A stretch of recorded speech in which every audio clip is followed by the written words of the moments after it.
Bom, turma, então nessa aula a gente vai começar vendo as chamadas funções do sistema, tá? Então nós terminamos, antes dessa aula, nós vimos que a segunda lei da termodinâmica nos diz que um processo ocorre espontaneamente quando a entropia total aumenta, né? A entropia do universo está sempre aumentando. Então a desigualdade de Clausius nos mostrou, né, que o ΔS é maior ou igual a dq, né, se eu fizer aqui minha desigualdade de Clausius, né, ds é maior ou igual a dq sobre t, né? Então isso significa é igual quando a transformação é reversível e maior quando é irreversível. Então isso me diz que o ΔS do universo, ds total, ele é o que? Sempre ele é maior ou igual a zero, porque não tem vizinhanças, não troca calor. O universo não tem vizinhança para trocar calor, né?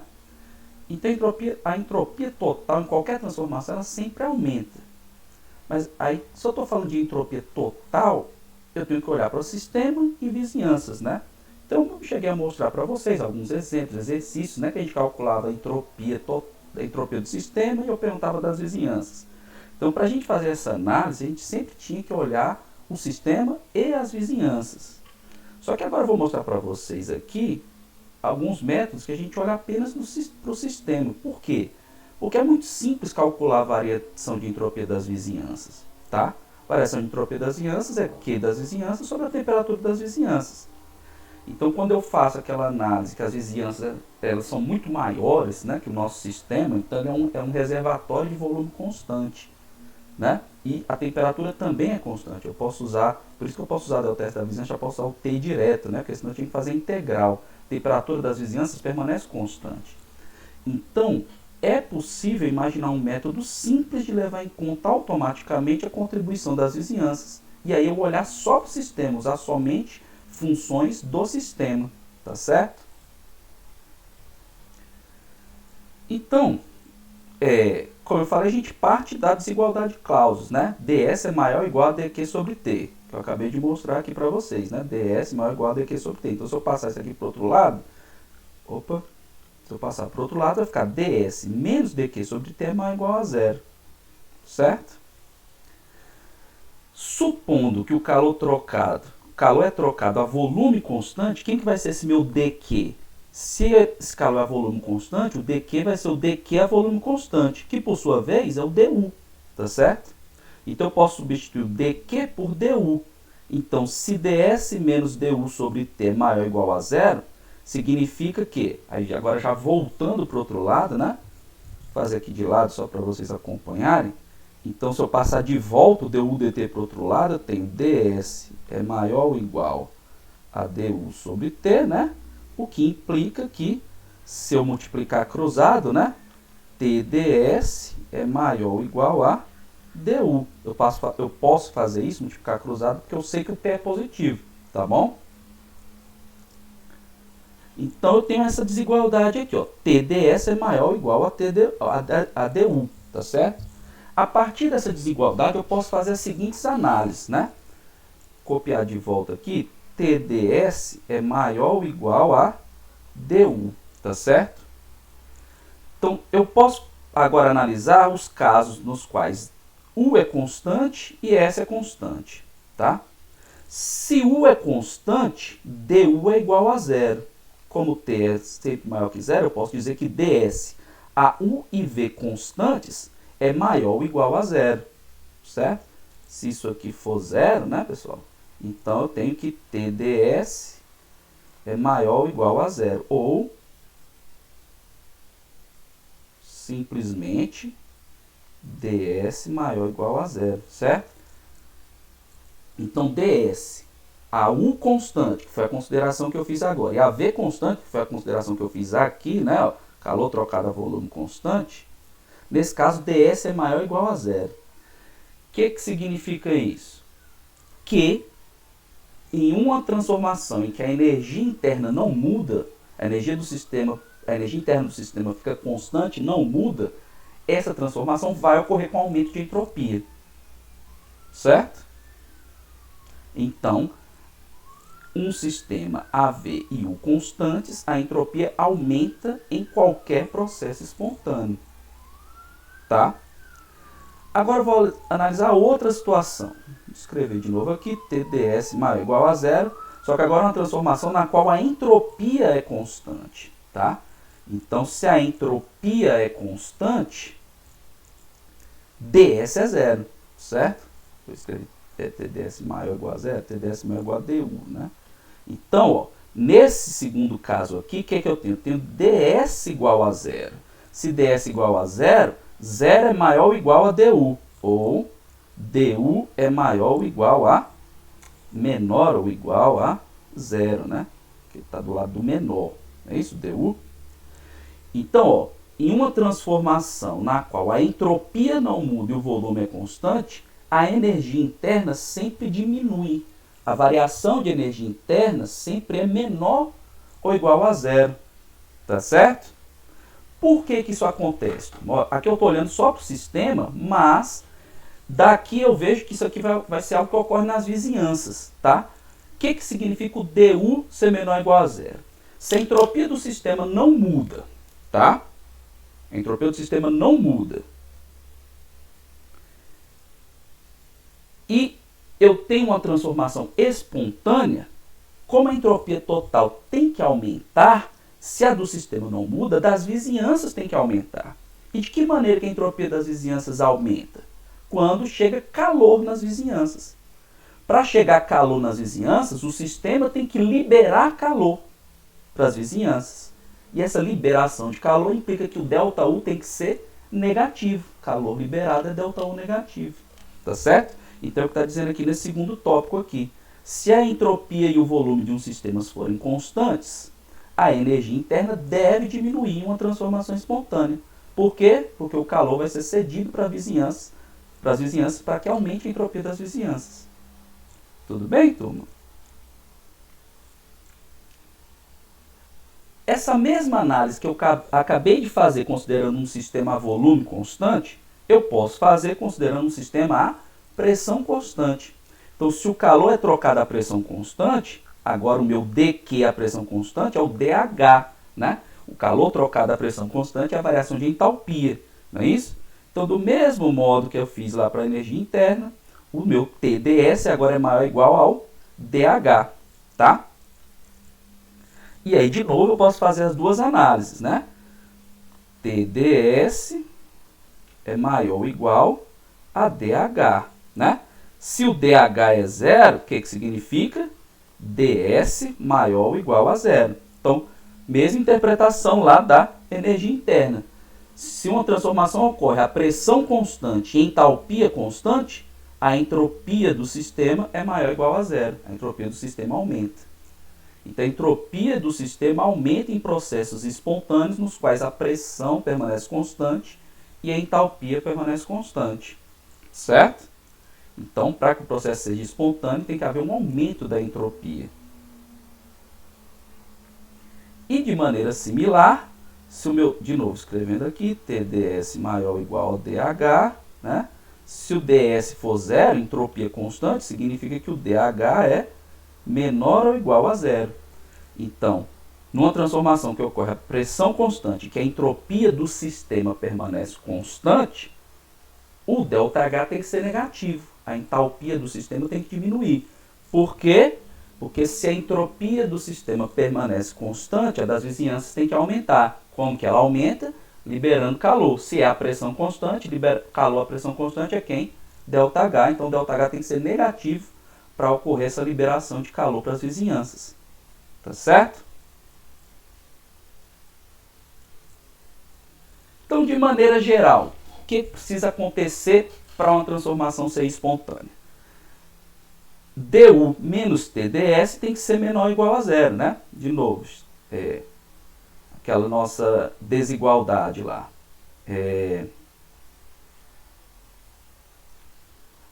Desigualdade de Clausius, né? ds menos du. Vou voltar dessa última que a gente já fez aqui. TdS é maior ou igual a du. Certo? Então, menos du mais TdS é o quê? Menor, olha isso, maior ou igual a zero, certo? Deixa eu levar isso aqui para outro canto. Ficou apertadinho. Vou trazer para cá, tá? Então, eu passei o du para o lado esquerdo. Então, ficou menos du mais TdS maior ou igual a zero. Se eu multiplicar por menos 1, o que vai acontecer? Du menos TdS é maior ou igual a zero. E de maneira similar, dH menos TdS, maior não, menor, né? Porque quando multiplica menos 1 inverte o sinal. Então, menor ou igual a zero. E aqui também, dH menos TdS menor ou igual a zero. Então, turma, criou-se funções do sistema para expressar essa grandeza aqui, que tem que ser menor ou igual a zero para a transformação ser espontânea. Então, quando é que uma transformação é espontânea? Quando du menos TdS é menor ou igual a zero, quando é a volume constante, ou quando dH menos TdS é menor ou igual a zero, quando a pressão é constante. Então, criou-se uma função do sistema, né? No caso, quando eu olho para volume constante, eu estou olhando para o U, essa função A, que é igual a 1 menos TS, tá certo? Essa função do sistema ela é chamada de energia de Helmholtz, tá? Que é esse nome que está aqui. Então, o A é igual a 1 menos TS. De maneira similar, a gente tem uma outra função do sistema, que vai ser H menos TS. Essa função aqui, que a gente representa com a letra G, é a energia livre de Gibbs.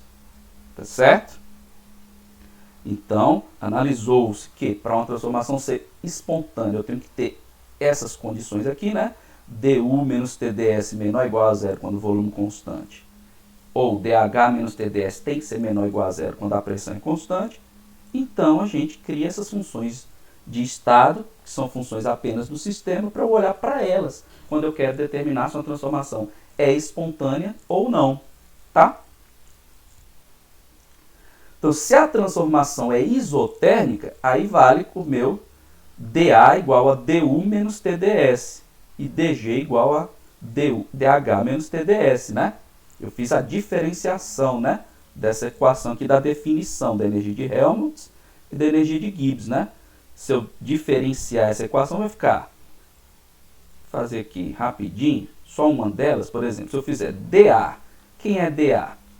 É du menos, aí, aqui a diferencial de TS, turma, lembre da derivada do produto, é SDT mais TdS, né? Então, vai ficar menos SDT menos TdS. Só que se a transformação é isotérmica, significa que o meu dt é zero. Por isso que fica dA igual a du menos TdS.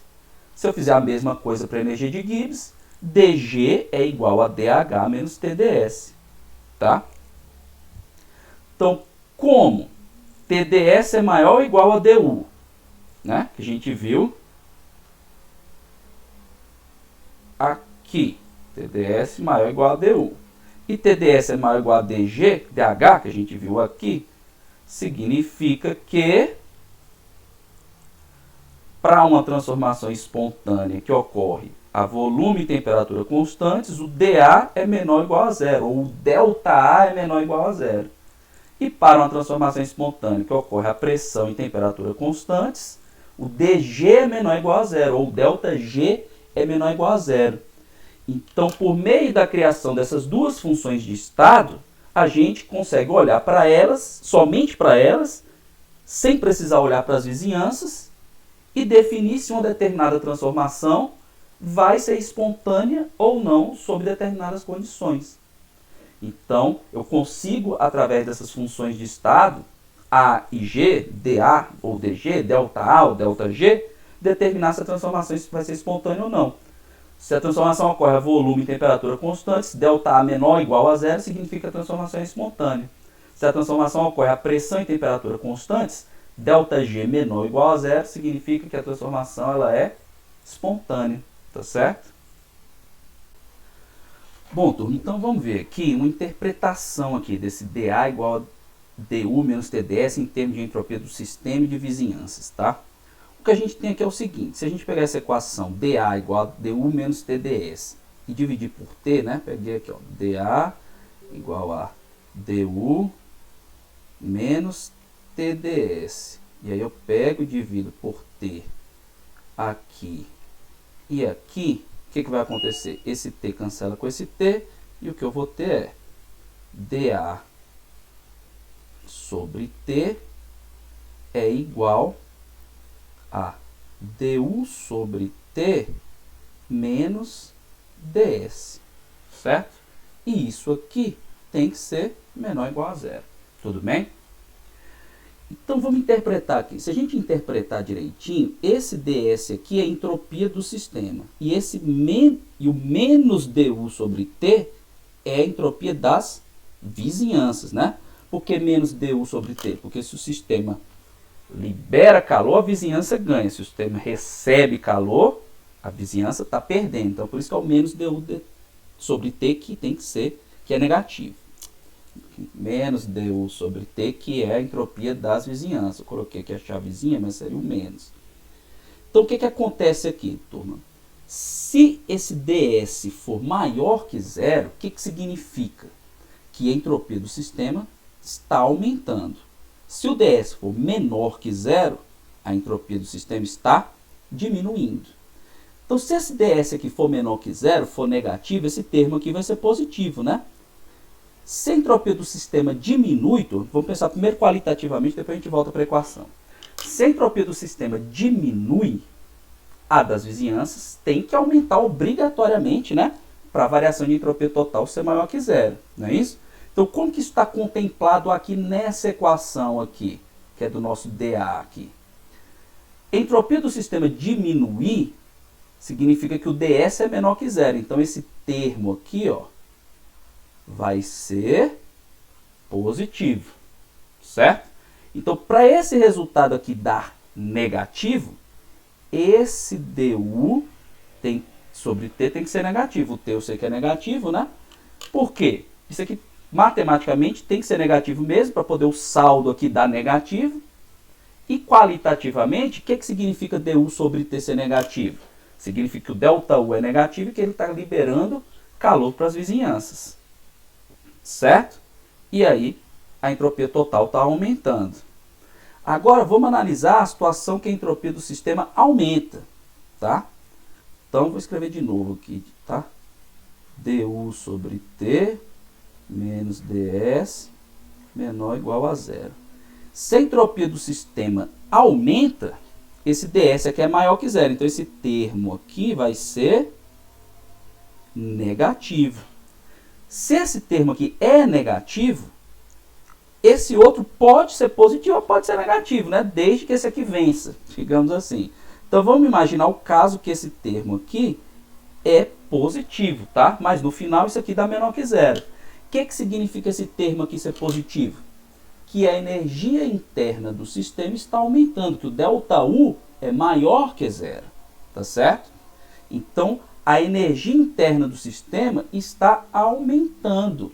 Isso desmistifica aquilo que a gente viu lá no começo, quando estava tentando descobrir o que faz uma reação ser espontânea. Que uma das coisas que se analisava é, o sistema procura diminuir a energia, procura um mínimo de energia. Não é a energia interna. Então, pode acontecer de a energia interna aumentar, que é esse caso aqui, desde que a entropia aumente também, porque eu vou ter esse termo negativo. Tudo bem? Então, a espontaneidade não tem relação com o abaixamento da energia interna. A energia interna pode abaixar. O que tem que ser menor que zero? A variação da energia de Helmholtz, no caso de uma transformação a volume constante. Tá bom? Esse primeiro item aqui, pessoal, eu acho que eu cometi um engano aqui, eu nem lembro o que eu quis dizer mais. Vocês ignorem aqui, tá certo?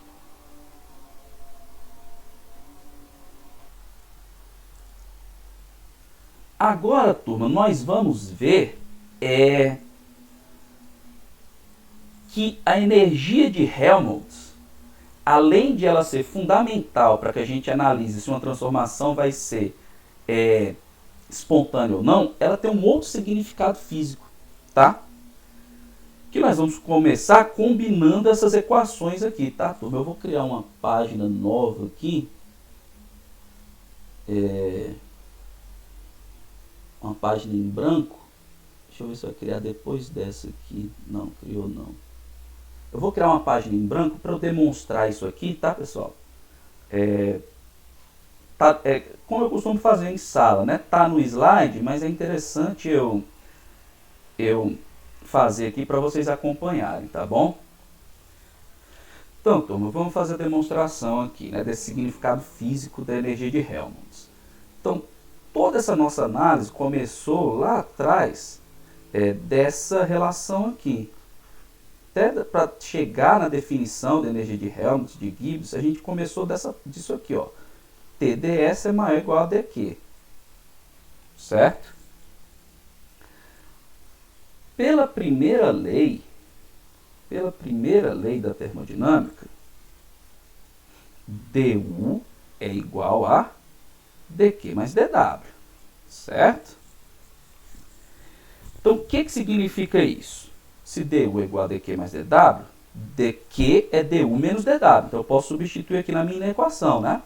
Então, TdS é maior ou igual a, quem é dQ? du menos dW. Eu vou colocar aqui, du menos dW, certo?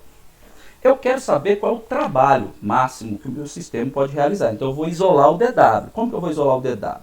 Vou passar ele aqui para o lado esquerdo da inequação e vou passar o TdS para o lado direito da inequação. Aí vai ficar dW maior ou igual a du menos TdS, certo? Era menos dW, foi para lá positivo, e o TdS veio para o lado direito negativo. Tudo bem?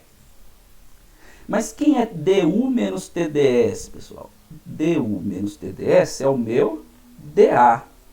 Então, isso significa que o dW é maior ou igual ao dA. Ou o dA, deixa eu ver um pouquinho, ou o dA é menor ou igual ao dW. Certo? Então, o que significa isso? Que o meu ΔA, agora passando para delta, é sempre menor ou igual ao trabalho que o sistema realiza. Tudo bem? Agora vamos fazer uma análise vendo o sinal desse dW. Se o meu sistema realiza trabalho, ele realiza trabalho sobre as vizinhanças. Então, esse trabalho é negativo. Tá? Então, suponha, vamos fazer aqui, eu vou colocar um exemplinho aqui, ó. Suponha que a quantidade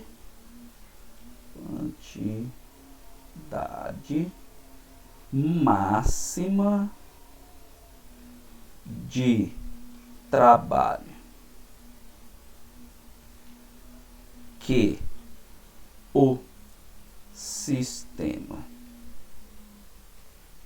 pode realizar seja 50 joules, certo? Então, meu sistema pode realizar no máximo 50 joules. O que significa isso? Que o meu dW máximo é igual a menos 50 joules, porque se meu sistema realiza trabalho, esse trabalho é negativo, certo? Então, o que significa isso? Significa que o meu dA é menor ou igual a dW, certo? Então, se o sistema pode realizar no máximo 50 joules, o valor máximo que o dW pode ter é menos 50. Se o máximo que ele pode realizar é 50 joules, ele pode realizar 40 joules, ele pode realizar 30 joules, né? E aí, se ele realiza 40 joules, o dW é menos 40. Se ele realiza 30 joules, o dW é menos 30, né? Só que menos 40 e menos 30, algebricamente, não é menor que menos 50. Tá certo? Então, como o meu dA é menor ou igual ao dW, quando que ele é igual? Quando o trabalho é máximo, porque ele vai ser o mais negativo possível. Tá certo? Então, isso significa que o dA é igual ao dW máximo. Certo? Então, de novo, recapitulando. Se o trabalho máximo que o sistema pode realizar é 50 joules, significa que o meu dA tem que ser menor ou igual a menos 50. Certo? Então, que o meu ΔA é menor ou igual ao trabalho. E o trabalho vai ser máximo quando é 50. Se ele é menos 50, ele pode ser menos 40, menos 30. E o meu dA tem que ser menor que isso. Meu dA tem que ser menor que o trabalho. Então, quando esse trabalho tem o valor máximo em módulo, ele é igual ao meu ΔA. Certo? Vou repetir mais uma vez que isso aqui é meio confuso. Essa desigualdade, ΔA é menor ou igual ao trabalho. Tá? Vamos enxergar assim. ΔA é menor ou igual ao trabalho. Então, vou até tirar esse D, vou colocar aqui trabalho máximo, menos 50. Então, ΔA é igual ao trabalho máximo. Certo? Por quê? Porque o meu ΔA tem que sempre ser menor ou igual ao trabalho. E o trabalho máximo que ele realiza é o valor mínimo que ele pode ter. Certo? Então, quando é que eu tenho essa igualdade, né? Porque dA é menor ou igual. Então, quando que o dA é igual ao dW? Quando que o ΔA é igual ao trabalho? Quando esse trabalho é o máximo possível, que foi esses 50 joules que eu coloquei aqui. Porque se o sistema pode realizar 30 joules e o ΔA for menos 50 é menor ou igual a menos 30. Né? Menos 50 é menor ou igual a menos 10. Agora, menos 50 é igual a menos 50. Certo? Então, o ΔA ele se iguala ao trabalho máximo, ao trabalho, quando esse trabalho é máximo. Tá certo? Então, essa era a demonstração que eu queria fazer. Espero que eu tenha conseguido desenrolar aqui no final, que ficou meio confuso. Tá bom? Então, aqui é a demonstração que eu fiz, tá certo? Aí, outra coisa, quando que esse trabalho é máximo? Quando o processo é reversível. Vocês já veio lá atrás, né? Eu já falei para vocês. Então, aqui o dA é igual ao du menos TdS, né? A gente substituiu e viu aqui que o trabalho máximo é o dA. Então, esse A, ele é chamado de função trabalho, tá, turma? Então, esse aqui vem do alemão, de Arbeit, que significa, eu não sei, meu alemão, minha pronúncia não está muito boa, mas deve ser isso. Significa trabalho, tá? Então, não foi possível usar o H, né, do Helmholtz, que isso aqui é a energia de Helmholtz, porque o H já era usado para entalpia, né? Então, usaram essa função trabalho aqui. E aí, se eu colocar para uma transformação finita, ΔA igual a ΔU menos TΔS. Tá certo? Então, a energia de Helmholtz, além de nos dizer se a transformação é espontânea ou não, ela também nos diz qual é o trabalho máximo que um sistema pode realizar. Tudo bem? Então, vamos ver agora, turma, com base nessa descoberta que nós fizemos aqui, que a energia de Helmholtz é o trabalho máximo que o sistema pode realizar numa transformação a volume constante. Vamos analisar aqui alguns casos, começando por esse caso aqui, ó. Se TdS é menor que zero, considerando ΔU menor que zero, a gente tem que o trabalho máximo em módulo é menor do que o ΔU, tá? Então, primeiro eu vou fazer uma interpretação qualitativa disso aqui e depois eu vou fazer a quantitativa usando a equação que a gente acabou de descobrir, que o ΔA é igual ao trabalho máximo, tá? Então, imagine o seguinte, Se o TDS é menor que zero, o que significa isso? Isso significa que a entropia do sistema está aumentando, certo? Aliás, está diminuindo, é menor que zero. A entropia do sistema está diminuindo. O que diz a segunda lei da termodinâmica? Que a entropia total tem que ser maior que zero para o processo ser espontâneo. Tudo bem? Então, para que a entropia total seja maior que zero, se a do sistema está diminuindo, a das vizinhanças tem que aumentar. Como que a das vizinhanças aumenta? O sistema libera calor para as vizinhanças, tá certo? Aí o que a gente tem aqui da primeira lei? Que o ΔU é igual a Q mais trabalho, certo? Como que eu obtenho o trabalho máximo que o meu sistema pode realizar? É só se a energia interna varia, só se esse Q aqui for zero, né? Para o trabalho for máximo, porque se o meu sistema libera um pouquinho de calor, esse trabalho aqui já não vai ser o máximo possível. Então, é o que está acontecendo aqui nessa situação exemplo. O que está acontecendo? A entropia do sistema está diminuindo. Então, a das vizinhanças tem que aumentar. Então, dessa energia interna minha que eu tinha aqui lá dentro, que variou, eu tive que pegar uma parte dela e jogar para fora na forma de calor para a entropia das vizinhanças aumentar. Se eu tive que pegar uma parte dela, do total que variou, uma parte foi para fora na forma de calor, a parte que sobrou para eu realizar trabalho tem que ser menor do que a variação da energia interna.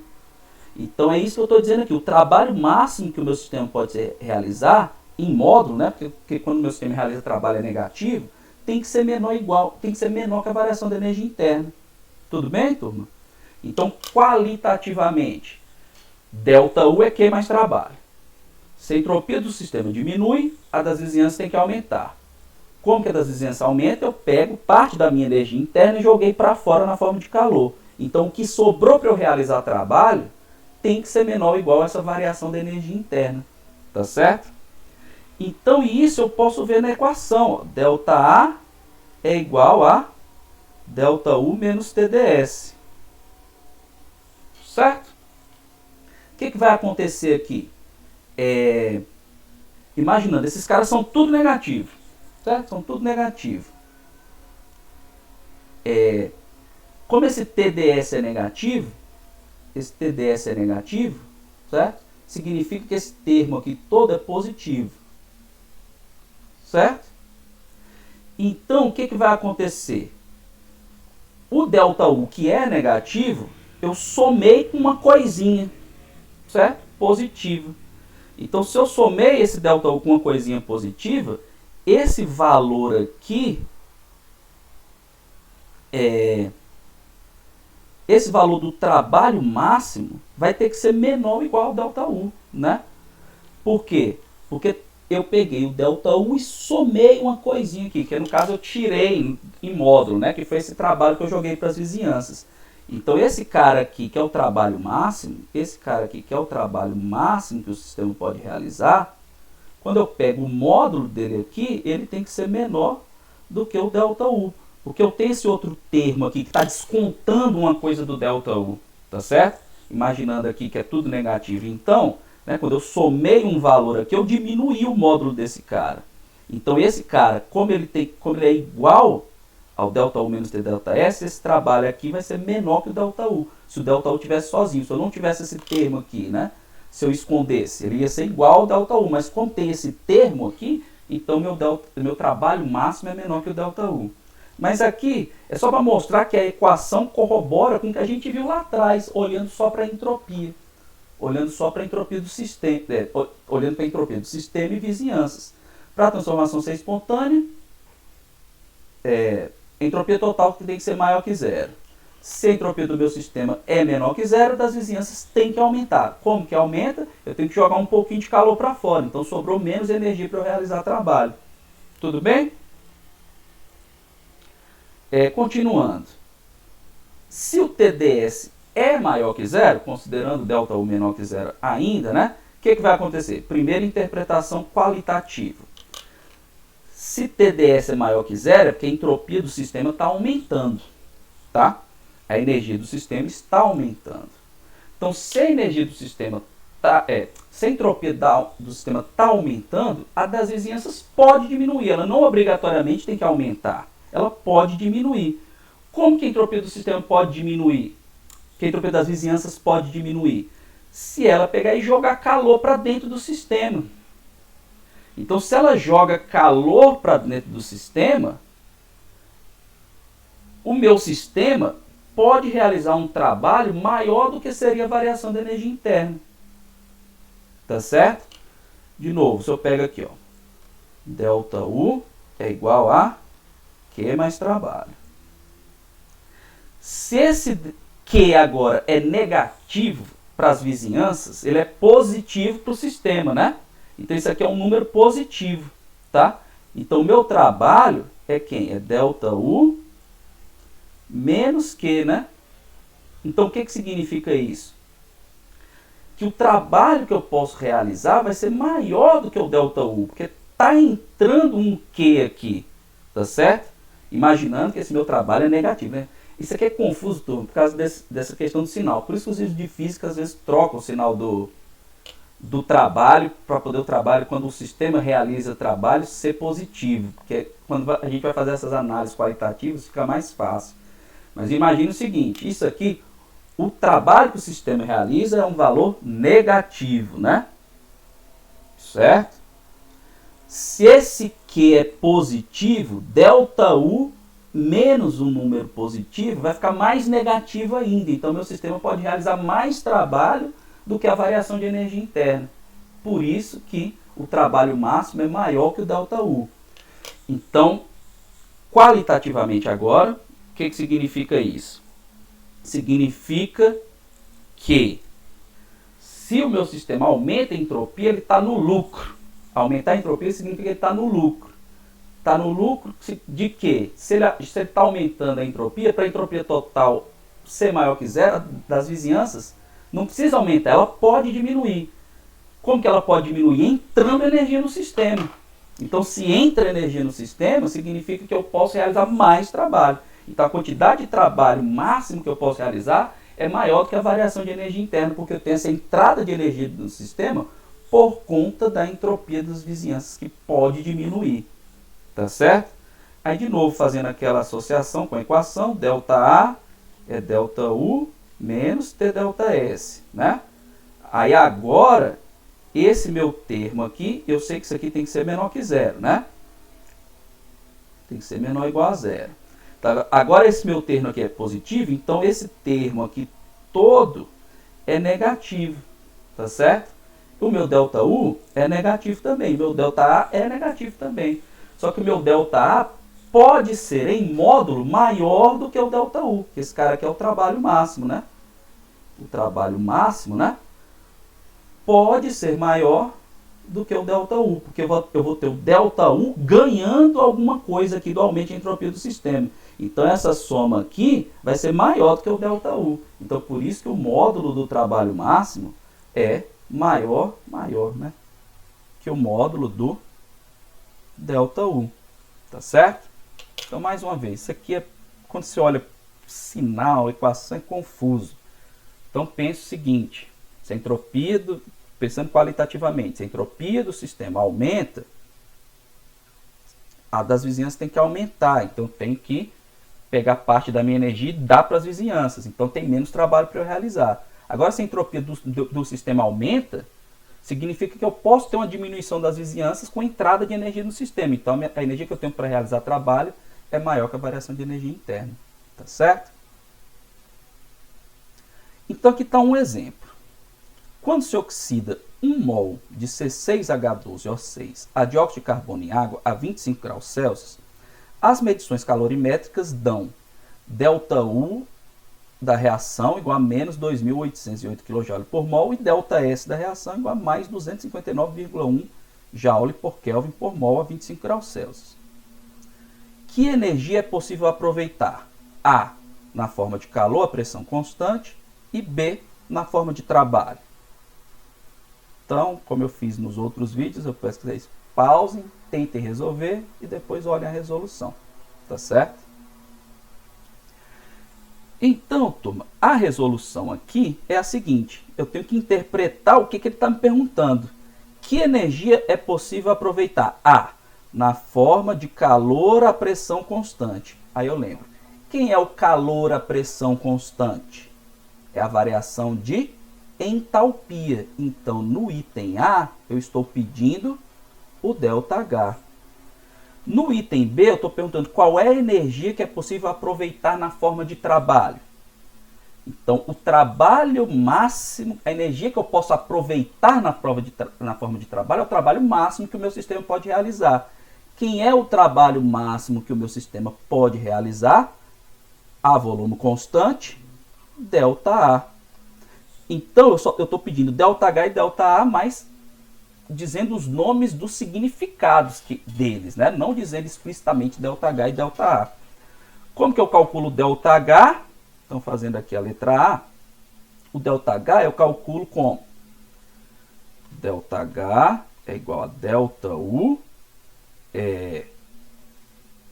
mais ΔNRT, certo? Porque é U mais PV, aqui é uma reação química, né?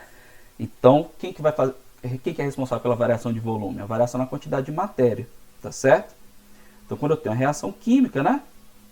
ΔH, ΔU mais ΔNRT. Qual é a reação que eu tenho? Combustão da glicose, né? Essa é a reação que ocorre dentro do nosso organismo, sistema fechado, né? Então, eu tenho a glicose, que é um sólido, né? Reagindo com oxigênio gasoso, formando o quê? CO2 gasoso e água líquida, né? Porque é a 25 graus Celsius, tá certo?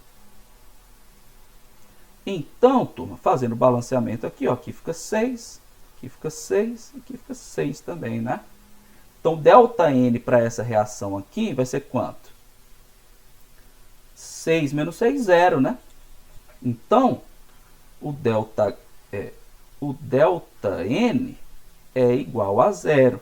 Isso implica que o ΔH é igual ao ΔU, tá certo? Então, ΔH aqui, que é a energia na forma de calor a pressão constante, menos 2.808 kJ por mol, certo? E o ΔA, como que eu faço? Deixa eu criar uma página aqui. Isso aqui eu tenho que fazer uma mudança aqui, tá? Fundo do papel branco. E o ΔA, como que eu calculo? ΔA é igual a ΔU menos TΔS, tá certo? Então, ΔA vai ser ΔU menos 2.808 menos temperatura 25 graus Celsius, 298,15 Kelvin, né? Vezes o ΔS. Quanto é que é o ΔS? 259,1 Joule por Kelvin por mol, tá? Então, tem que passar para quilojoule isso. Então, turma, vai ficar 259,1 vezes 10 a menos 3, tá certo? Então, isso aqui é igual a... Deixa eu fazer minhas contas aqui. Vamos lá. Menos 2.808, tá? Menos 298,15 vezes 259,1 vezes 10 a menos 3, né? Isso deu menos 2.885, tá? Menos 2.885 kJ por mol, certo? E aqui, turma, esse exemplo é legal, que dá para aproveitar os números para explicar o que eu acabei de explicar para vocês, só com equação e qualitativamente. O que acontece aqui? Quem é a variação de energia interna? 2.000, vamos esquecer os sinais, 2.808 kJ, tá? Como o ΔS do sistema é positivo, o que significa isso? Que pode entrar calor no sistema e aumentar a quantidade de trabalho disponível que eu tenho para realizar. Então, por isso, o meu ΔA, que deu 2.885, que é o trabalho máximo que eu posso realizar, é maior que a energia interna, tá vendo? O trabalho máximo que o sistema pode realizar é maior que a variação de energia interna. Por quê? Porque o ΔS do meu sistema é positivo, então pode entrar energia no sistema que eu posso aproveitar na forma de trabalho. Então, ΔA aqui, em módulo, né, que é o trabalho máximo, aqui a gente viu que o trabalho máximo, o módulo do trabalho máximo ficou maior que o módulo do ΔU, certo? Por quê? Porque entrou energia no meu sistema, na forma de calor, de modo que eu tenho mais energia disponível para realizar do que a variação de energia interna. Tudo bem, pessoal? Então, ali atrás ficou meio confuso, mas acho que agora com os números fica mais claros. Então, se essa entropia aqui fosse negativa, eu ia dar esse resultado aqui, ia ser um valor menor que 2.808, né? Porque eu ia ter que subtrair um número do 2.808. Então eu teria menos trabalho disponível para realizar do que a variação da energia interna, tá certo? Continuando as interpretações, agora vamos fazer a interpretação do dG igual a dH menos TdS, tá certo? Então, que costuma ser mais importante para nós na química, porque as reações químicas normalmente ocorrem a pressão constante. Então, a temperatura e pressão constantes, as reações químicas são espontâneas no sentido da diminuição da energia de Gibbs, né? Quando dG é menor que zero. Então, dG é igual a dH menos TdS, não é isso? Então, se o dH for maior que zero, certo? Se esse dH aqui for positivo, esse termo aqui, para a reação ser espontânea, ele tem que ser negativo, né? Porque se ele fosse positivo, o dG ia dar positivo. Então, meu ΔS tem que ser o quê? Maior que zero, porque aqui tem um menos, né, na equação. Então, o que significa isso? Que quando a reação química é endotérmica, certo? Ela absorve calor, para que ela seja espontânea, a entropia tem que aumentar do sistema, tá certo? Então a entropia do sistema tem que aumentar. Por quê? Porque se a reação está recebendo calor, ela está recebendo calor de quem? Das vizinhanças. Então a entropia da vizinhança está diminuindo, então do sistema tem que aumentar, tá? Aí, para eu não precisar ficar olhando vizinhança, aumentou o sistema, diminuiu a vizinhança, eu olho aqui para os sinais, tá certo? Esse dG aqui tem que ser negativo. Se esse número aqui é positivo, esse outro tem que ser negativo para dar um negativo aqui na minha soma, né? E quando é que isso aqui é negativo? Quando a entropia do sistema aumenta, quando o ds é maior que zero. Então, turma, também existe aqui uma interpretação física para o ΔG, além da informação mais do que útil que ele nos dá sobre a espontaneidade de uma reação química. Então, aqui mais uma vez eu vou fazer aqui a demonstração para a gente ver. Tem a demonstração de novo no slide, tá certo? Mas para vocês verem passo a passo aqui como que a gente faz. Então vamos lá ver essa demonstração. Primeiro vamos ver a definição da energia de Gibbs, tá? Que é a energia de Gibbs? Ela é definida, né, essa função de estado foi definida como H menos Ts. Tudo bem? Então, dG é igual a dH. Aí eu já expliquei lá para vocês ali atrás, né, que quando eu estou diferenciando essa equação, tá? Então a diferencial do Ts eu tenho que aplicar a regra da derivada do produto, né? Derivada da primeira vezes a segunda, mais da segunda vezes a primeira. Então isso aqui é menos TdS menos SdT, certo? Aí a gente vai começar a substituir as coisas pelos termos apropriados, tá? Primeiro, começando aqui pelo dH. Como que é definida a entalpia? Entalpia é U mais PV, né? Essa é a definição da entalpia. E aí, diferenciando essa equação também, dH vai ser o quê? du mais PDV mais VDP, certo? Aí eu jogo isso aqui, né? Eu jogo esse meu dH aqui na equação do dG. Então, meu dG vai ser o quê? du mais PDV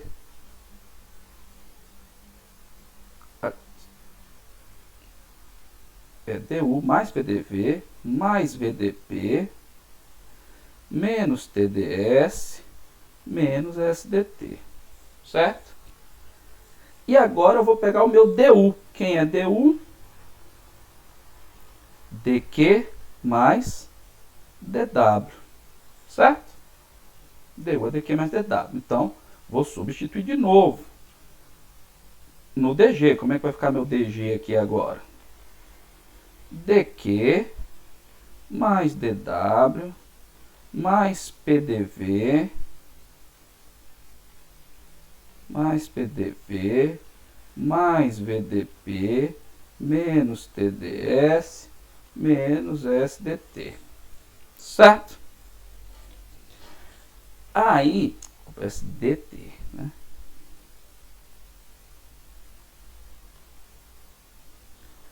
Agora vamos começar a fazer algumas simplificações, né? Está muito grande essa equação. Primeiro, para uma transformação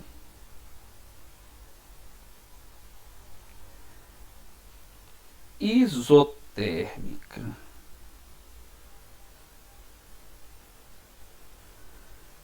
a pressão constante, o que a gente tem aqui que pode simplificar? Isotérmica significa o quê? DT igual a zero. E pressão constante significa o quê? DP igual a zero, certo?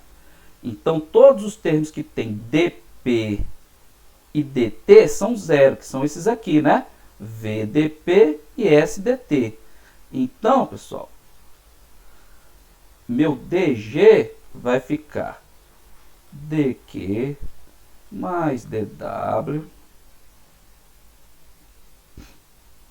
mais DW, o que é mais aqui que a gente tem?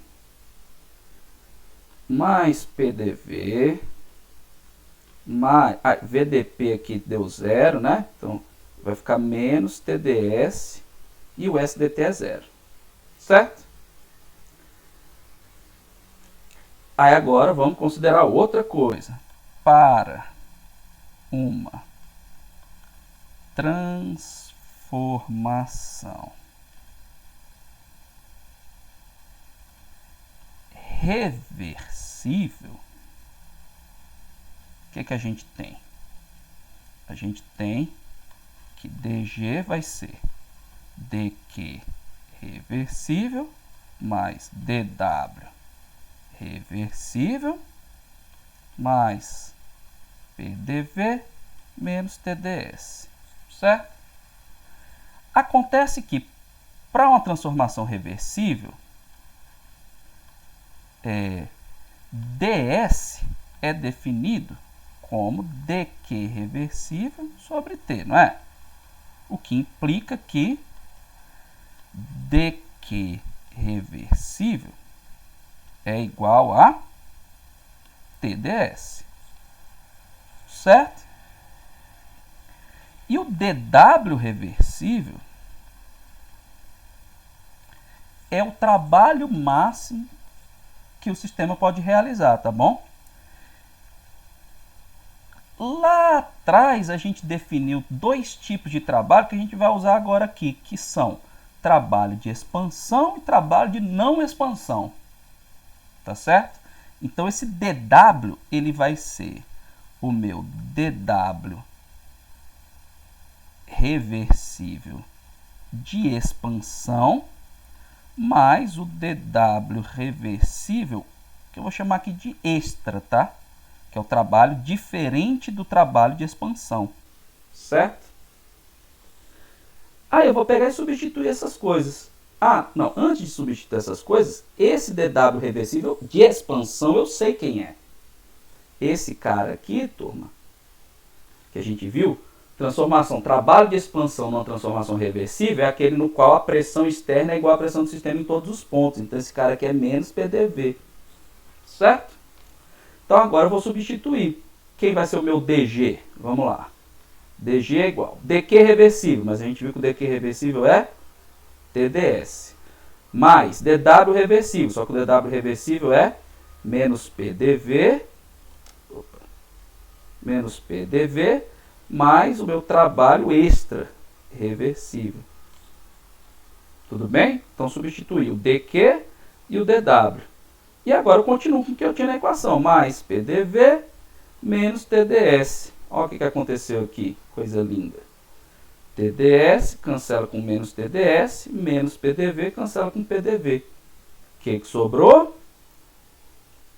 Que o meu DG é igual ao meu DW reversível extra.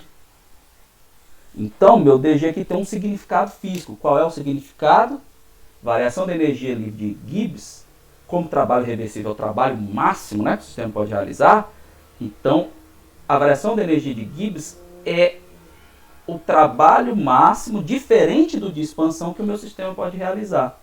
Tá certo? Principal exemplo disso aqui que vocês vão ver lá na Fisicoquímica 2. Na eletroquímica, tá certo?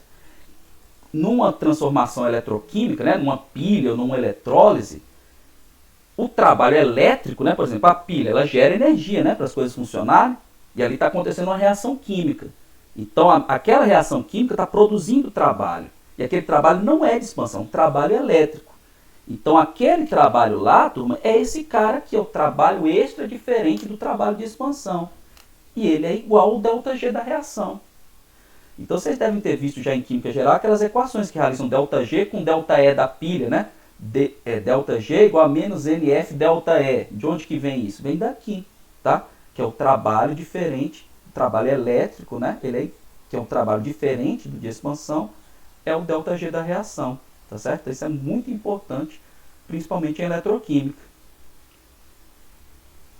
Então, vamos lá. Continuando aqui. Então, esse é o trabalho máximo diferente do de expansão, tá? Aqui está a transformação, né? E você chega aqui no final, fiz mais ou menos do mesmo jeito, tá? Que eu só troquei lá o rev com E, né? Meu trabalho extra reversível, que é o trabalho máximo diferente do de expansão. E aqui tem um outro exemplinho. Qual a energia disponível para sustentar a atividade muscular e nervosa na combustão de um mol de moléculas de glicose em condições normais a 37 graus Celsius? A entropia padrão da reação é mais 182,4 Joule por Kelvin por mol. Então, turma, esse trabalho, né, para sustentar a atividade muscular e nervosa é um trabalho elétrico, né? Então, a energia disponível para realizar esse trabalho é quem? Energia é o trabalho máximo diferente do de expansão, ou seja, é o ΔG que eu estou pedindo, tá?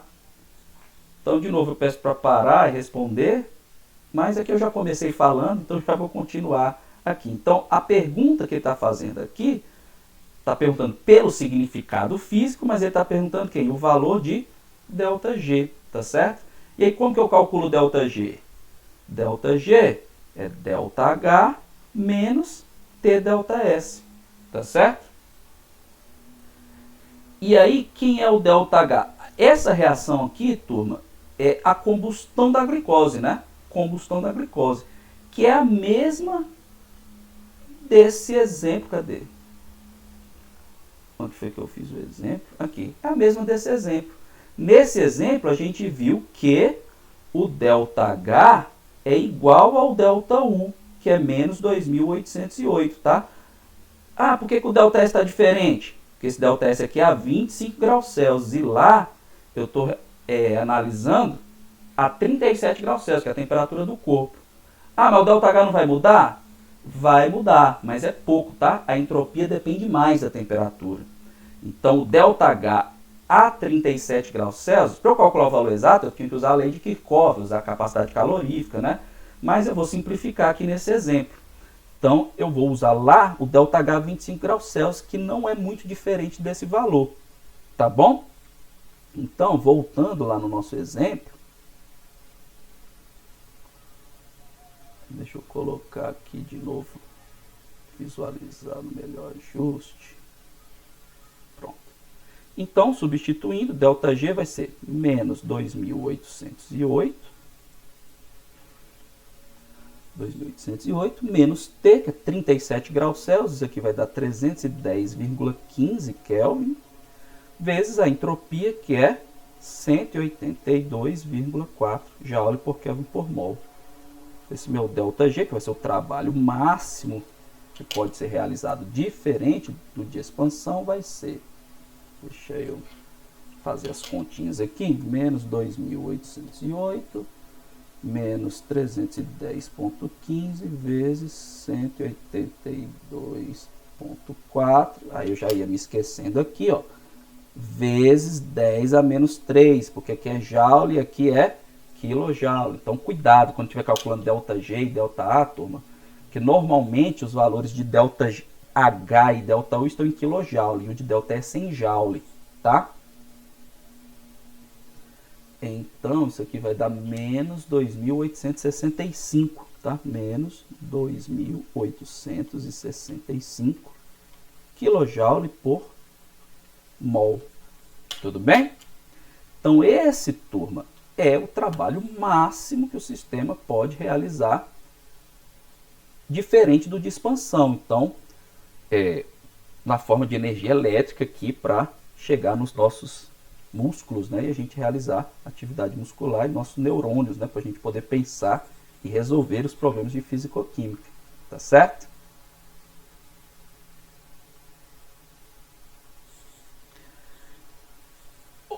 Aqui, turma, para finalizar a parte final dessa nossa aula aqui, eu vou falar sobre a energia de Gibbs de reação, energia livre de Gibbs de reação, tá certo? Então, assim como a entalpia, turma, eu não consigo definir o valor absoluto da energia livre de Gibbs, tá? Até porque o valor da energia de Gibbs depende da entalpia. Então, se eu não consigo definir a entalpia de forma absoluta, eu não consigo definir a energia livre de forma absoluta, tá certo? Então, a gente usa aquelas definições do mesmo jeito que a gente usou para entalpia, tá? De ΔG de reação e ΔG padrão de reação, tá? Então, aí se eu chamo de GM a energia livre molar de Gibbs de um reagente ou produto, então energia livre de Gibbs da reação é o somatório das energias de Gibbs dos produtos multiplicados pelos coeficientes estequiométricos menos o somatório das energias de Gibbs dos reagentes multiplicados pelos coeficientes estequiométricos. De maneira similar, se GM0 aqui, né, é energia livre padrão molar de Gibbs, então o ΔG nesse caso vai ser o ΔG padrão, tá? Então, como eu falei, esses valores de G molar ou G molar padrão não podem ser determinados diretamente, porque não existe uma definição de H molar e H molar padrão para determinar de maneira absoluta, tá? Então, eu defino os valores de ΔG de reação e ΔG padrão de reação a partir das energias livres de formação, que tem a mesma definição lá da entalpia de formação, tá? Entalpia de formação, energia livre de formação é o quê? Energia de formação da substância a partir dos elementos no estado padrão, tá certo? Então é a mesma coisa, tá, pessoal? Só vai mudar aqui que em vez de ΔH é ΔG que a gente vai calcular, tá certo? Então, como eu falei, ó, como que eu defino? Energia livre de Gibbs padrão de formação, né? Formação de um mol do composto na forma mais estável a partir dos seus elementos na condição padrão, né? Então, assim como a gente viu lá para a variação de entalpia, o ΔG padrão de formação é zero para os elementos na forma mais estável, tá? E a mesma questão que a gente viu para os íons, né? Como eu não consigo determinar para um íon isoladamente, eu considero que a energia de formação do íon H+, em solução é zero, tá certo? Então, como que eu calculo esse ΔG de formação? Existem duas formas, né, de calcular. Primeira delas, independente da forma de calcular, para qualquer reação química, você tem que escrever e balancear a equação de formação, né? Se eu não tiver os valores das energias livres de formação tabeladas, e tiver os valores de ΔH e de entalpia e entropia de formação tabelados, tá? O que eu faço? Calculo ΔH, calculo ΔS e faço ΔG igual a ΔH menos TΔS, tá certo? Então, aqui, por exemplo, eu tenho alguns valores já da energia livre de Gibbs tabelado. E normalmente, se você pegar lá um handbook de fisicoquímica, ou se for para o final do livro de vocês, do Atkins, vocês vão encontrar os valores tabelados lá, tá certo? Então você tem tabela de formação da amônia, do dióxido de carbono, do dióxido de nitrogênio, da água, né? Então aqui alguns gases, que é vapor de água, né? Aqui alguns líquidos, benzeno, etanol e a água, e alguns sólidos, carbonato de cálcio, cloreto de prata. Aí aqui o detalhe, turma, que com energia de Gibbs de formação a gente pode interpretar se a formação daquela substância é espontânea ou não.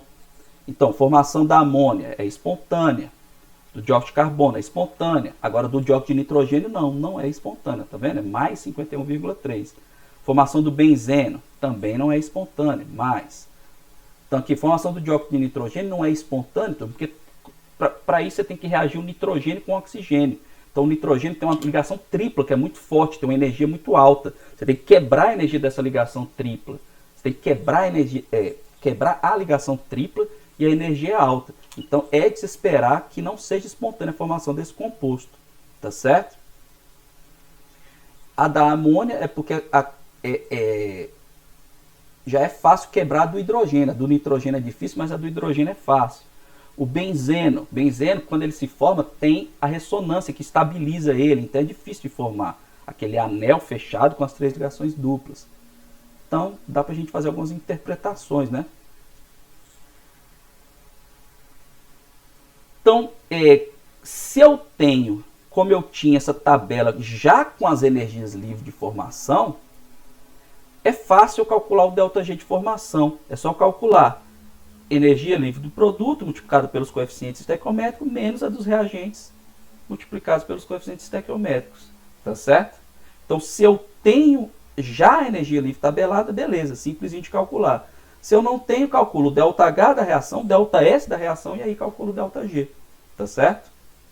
A diferença entre essas duas equações aqui, essa segunda é muito mais simples, mas às vezes eu quero calcular essa aqui só vale para a temperatura na qual os valores estão tabelados, que normalmente é 25 graus Celsius. Aqui eu posso usar para qualquer uma, porque eu tenho a temperatura, eu posso colocar aqui. Tá certo?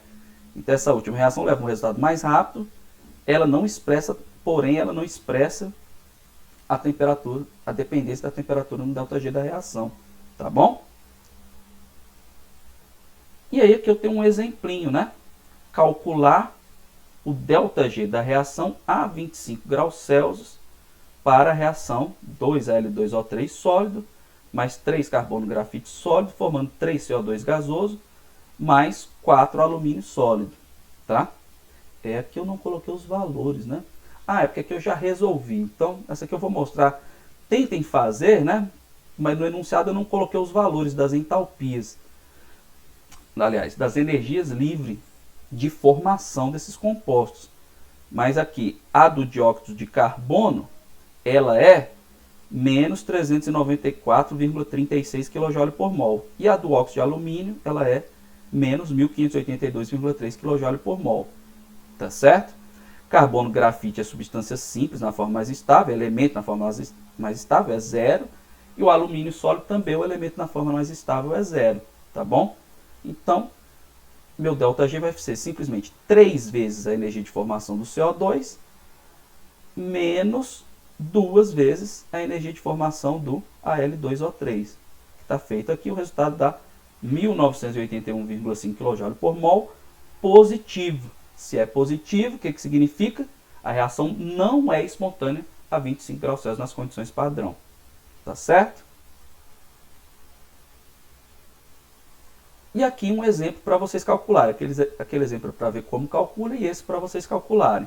Calcule a energia de Gibbs padrão da reação CO mais meio de O2 formando CO2 a 25 graus Celsius. Dados, ΔG de formação do CO2, menos 394,4 kJ por mol. E o ΔG de formação do CO, menos 137,2 kJ por mol. Então, tentem fazer aqui, pause e depois ver a resolução, tá bom? Então, nesse caso aqui, turma, o ΔG da reação, então, ΔG da reação padrão, ΔG padrão vai ser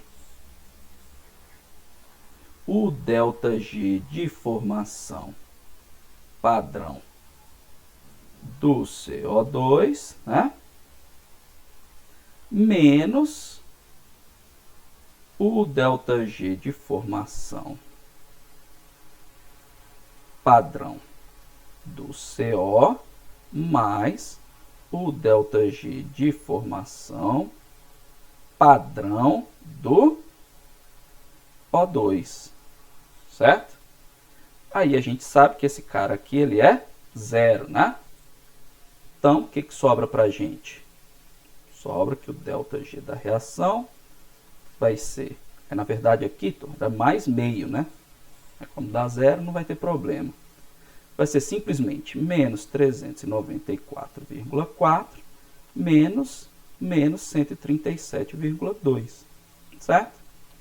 Esse ΔG da reação padrão vai ser, fazendo as contas aqui, 394,4 menos 137,2.